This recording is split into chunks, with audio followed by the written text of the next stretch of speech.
Hello everyone, আসসালামু আলাইকুম। কেমন আছেন সবাই? আশা করছি আল্লাহর রহমতে সবাই ভালো আছেন। আমরাও আলহামদুলিল্লাহ ভালো আছি। গ্রামীণ পরিবেশ উপভোগ করতে করতে আমি যাচ্ছি আমার শ্বশুর বাড়ি, আপনাদের ভাইয়া যাচ্ছে তার বাবার বাড়ি, আর আমার মেয়ে যাচ্ছে তার দাদার বাড়ি। কিন্তু শ্বশুর, বাবা, দাদা বলতে যে জিনিসটা হয়, সেই মানুষটাই আমাদের মাঝে নেই। তো তারপরেও আমার শাশুড়ি যেহেতু বেঁচে আছেন, তো আমরা ওখানে যাচ্ছিলাম ঈদ করবার উদ্দেশ্যে। তবে এই দিন ছিল মূলত গ্রামের একটা ইফতার আয়োজন করা হয়েছিল বাড়ি থেকে পারিবারিকভাবে। আমার শ্বশুরবাড়িটা এত সুন্দর একটা জায়গাতে, এটা আপনারা না দেখলে বুঝতেই পারবেন না। একদম নদীর পাশে বাসা। আসলে নদী না, এটা খাল বলে। বর্ষার সময় এই জায়গাটাতে পানি তো একদম থই থই করে, আর এত সুন্দর পরিবেশ হয় তখন, একদম মনে হয় নদীর পাশে বসে একটা দিন অনায়াসে আমি পার করে দিতে পারবো। আর নদীর পাশে বাসা হওয়ার একটা সুবিধা আছে, সব সময় বাতাস থাকেই। আর দূরে যে ব্রিজটা দেখা যাচ্ছে, গ্রামের মানুষের গরমের সময় ওটা তো তাদের রেস্টের জায়গা। যাই হোক, শ্বশুরবাড়িতে আসি, এসেই দেখি এখানে সবাই কাজে ব্যস্ত। এইখানে আমাদের বাড়ির ছেলেরা যারা আছে সবাই কিন্তু কাজ করতে পারে। দেখেন, আমার ভিডিও করা দেখে সবাই কিন্তু একটু হাসছিল। সবাই ভিডিওতে তাদের চেহারা দেখাতে একটু আনইজি ফিল করলেও আমার ছোট দেবর কিন্তু অনেক সাহসী। তো বলছিল যে আমার মুখটা দেখাতে পারেন, কোনো সমস্যা নেই। তো আমি বলছিলাম যে আপনার তো ভবিষ্যৎ শেষ, তার বিয়ে হয়ে বাচ্চা হয়ে গেছে, তো আপনার তো ভবিষ্যৎ নেই। কিন্তু ওরা যারা আছে ওদের তো ভবিষ্যৎ এখনো পড়ে আছে। এর মাঝে চলেন আপনাদের ভাইয়ের একটা গল্প বলি। আপনাদের ভাইয়াসহ আরও ছোট যে ৩ ভাই আছে, আসলে তাদের ৩ জনকে আমার ননদ অনেক অনেক বেশি ভালোবাসে। গ্রাম হোক বা শহর, যেখানেই নতুন বাসা তৈরি করা হয়, ওইখানে কিন্তু প্রথমে একটা মিলাদ দিয়ে তারপরে উঠে। বেশ কিছু বছর আগে আমার ননদেরও বাসা তৈরির পরে এভাবেই একটা মিলাদ দেওয়ার ব্যবস্থা করা হয়েছিল।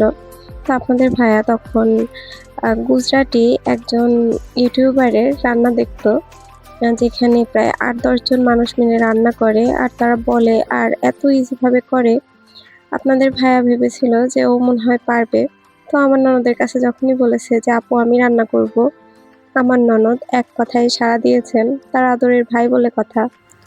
রান্নার প্রসেস সবকিছুই তো ঠিক ছিল, আর এই রান্নাটার নাম ছিল কিন্তু ডাম বিরিয়ানি। যেহেতু আপনাদের ভাইয়ার জীবনের প্রথম রান্না, ও পানির পরিমাণটা বুঝতে পারেনি, আর এমন অবস্থা করেছে, এত পানি দিয়েছে যে বিরিয়ানিটা একেবারে ঘন্টই বলা চলে হয়ে গেছিল। গ্রামের মানুষ যেহেতু অলরেডি জেনে গিয়েছিল যে এখানে একটা মিলাদের ব্যবস্থা আছে, তো ওই সময় ওই বিরিয়ানিটা না দিলে আসলে উপায় ছিল না। আর ওই বিরিয়ানিটা যে খেয়েছে সবাই কিন্তু আপনাদের ভাইয়াকে খুঁজেছে। কেন খুঁজেছে নিশ্চয়ই বুঝতে পারছেন। ও তো সবকিছু ঘন্ট বানায়ে আমাদের বাসায় চলে এসেছে, আর সাথে কিন্তু আমাদের এখানেও বিরিয়ানি এনেছিল ওর রান্না করাটা। এই রান্না আমার আব্বু খেয়ে আমার আব্বু পর্যন্ত ওকে খুঁজেছে। বুঝতেই পারছেন যে কি অবস্থা হয়েছিল। যাই হোক, ওই দিনের ঘটনার পরে আপনাদের ভাইয়া কিন্তু বেশ বড়সড় একটা শিক্ষা পেয়েছিল। তারপরে আর যাই করুক, বিরিয়ানি আর কখনো রান্না করতে যায়নি। আর এখন আপনারা যে ভিডিও ক্লিপটি দেখছেন, ওইটা এত সময় যে গল্পটা করলাম ওই সময়ের। যাই হোক, দেখেন কত সুন্দরভাবে সবকিছু প্রেজেন্ট করছিল, কিন্তু শেষ পর্যন্ত সঠিকভাবে সম্পন্ন করতে পারেনি। অনেক বছর আগে আমার শাশুড়ি কিন্তু এই রান্নাঘরে রান্না করতেন। সমস্ত মাটির ঘর ভেঙে এখন তো নতুন ঘর তৈরি করা হয়েছে। তবে এটাই যাই হোক একটু আছে, তো আপনাদের সঙ্গে শেয়ার করলাম। শুধু এটা দেখলে হবে, তারপরে কিন্তু আরেকটা রান্নাঘরও তৈরি করেছে, তো ওইটাও আপনাদের সঙ্গে শেয়ার করছি। ওটা কিন্তু এটার থেকে আরও অনেক গুণে বেশি সুন্দর। আর এখন যেটা দেখছেন, এটার থেকেও কিন্তু আরও সুন্দর একটা রান্নাঘর এখন আমার শাশুড়ি আছে, যেটা আমরা ইউজ করি আধুনিক যুগে, ঠিক অমন। যাই হোক, ওই ভিডিওটা নেওয়া হয়নি, নিশ্চয়ই আমি পরের ভিডিওতে আপনাদের সঙ্গে এটা শেয়ার করব। যাই হোক, ইফতারের জন্য বিরিয়ানি কিন্তু রেডি। আপনারা হয়তো বা ভাবতে পারেন গ্রামে যে এই মহিলা কি শুধু ভিডিওই করেছে, তাহলে আমি বলবো হ্যাঁ, সবাই যে কাজগুলি বেশি ভালো পারে তাদের তো তাই করা উচিত। তো আমি এখানে শুধু ঘোরাঘুরি করেছি আর ভিডিও করেছি। আসলে সত্যি কথা বলতে এটা না। এখানে তো লোক দিয়ে রান্না করা হচ্ছিল, বাবুর্চি দিয়ে। আমার কোনো কাজই ছিল না। তারপরেও বাড়িতে সবাই তো রোজা, রোজার সময় তো রান্নার কোনো ঝামেলাই থাকে না। এর মাঝে একটা খুশির খবর দেই আপনাদের।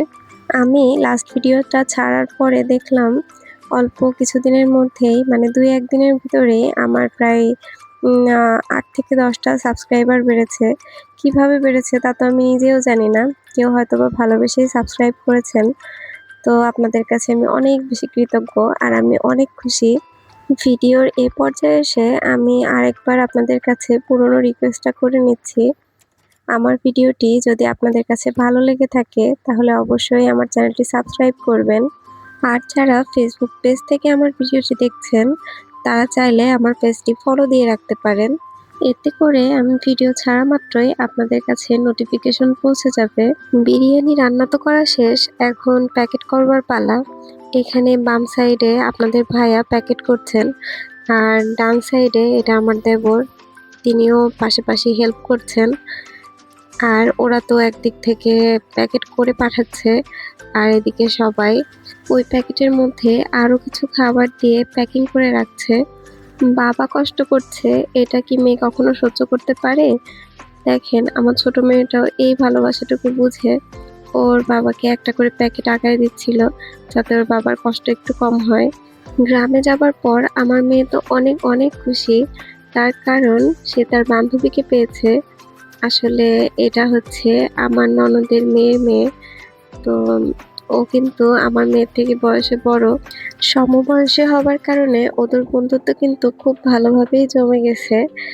আর ওরা এখানে এত মজা করছিল।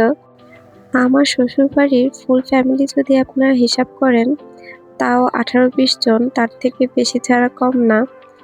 তো এটার জন্য এখানে প্রায় 400 জন মানুষের আয়োজনের থেকেও অনেক বেশি আয়োজন করা হয়েছিল। আমাদের বাড়ির সব ভাইয়ারা যেহেতু চাকরি করেন, যার জন্য তারা ঈদ ছাড়া বাড়িতে আসতেই পারেন না। যার যখন সময় হয়, সুযোগ হয় এসে বেড়ায় যান। তাছাড়া ঈদেই সবাই এক জায়গাতে হন। আমার শাশুড়ি সবাইকে নিয়ে মিলেমিশে থাকতে খুব বেশি পছন্দ করেন আর ঈদের সময়টা এজন্য সে অনেক বেশি খুশি থাকেন। এবার পুরা বাংলাদেশ জুড়ে আমের অনেক মুকুল বের হয়েছিল, কিন্তু ১-২ দিনের ঝড়ে প্রায় অনেকই পড়ে গেছে। বাবার বাড়িতে শহরের আলো ঝলমলে পরিবেশে কিভাবে চাঁদ রাতে সময় পার করি সেই ব্লগ দেখবার আমন্ত্রণ জানিয়ে আজ বিদায় নিচ্ছি। আল্লাহ হাফেজ। আসসালামু আলাইকুম।